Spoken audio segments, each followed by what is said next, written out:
Blackstone Publishing presents Becoming Good Society: Why New Realities Demand New Rights by William F. Schultz and Sushma Raman.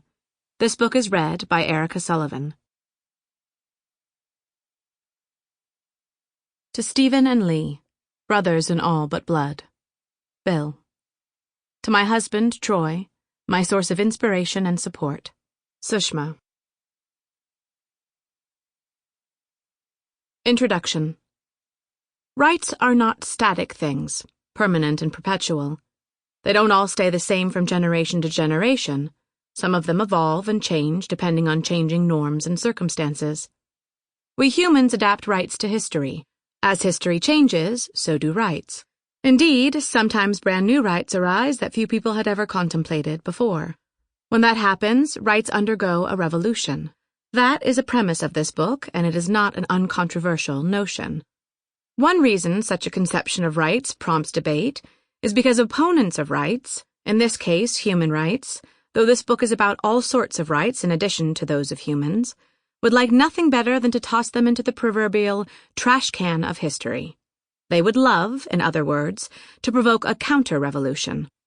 The Russian philosopher Alexander Dugin, considered President Vladimir Putin's chief ideologist, has written of the need to create strategic alliances to overthrow the present order of things, of which the core could be described as human rights, anti-hierarchy, and political correctness, everything that is the face of the beast, the Antichrist.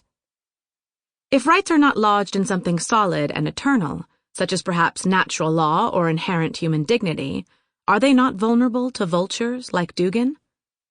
The hard truth is that traditional understandings of rights as rock-solid and indestructible have not dissuaded the Dugins of the world from trying to dissolve them. Fortunately, traducers of rights have rarely been successful. The history of human rights norms would seem to offer assurance that, when norms do change and rights revolutions occur, the new rights at hand are generally of a progressive kind. The protective cloak of rights has gradually been extended to more and more groups of people, not just propertied white males, for example, but to people of color and women and LGBTQ folks and persons with disabilities. This is true in many corners of the globe, not just the developed West, despite the frequent charge that human rights are merely an invention of Western imperialist powers. Consider, for example, the leadership of India and Africa in struggles for decolonization, the role of Latin America in promulgating an inter-American human rights system after the adoption of the American Declaration of the Rights and Duties of Man in Colombia in 1948, and more recent accomplishments by human... Sample complete. Ready to continue?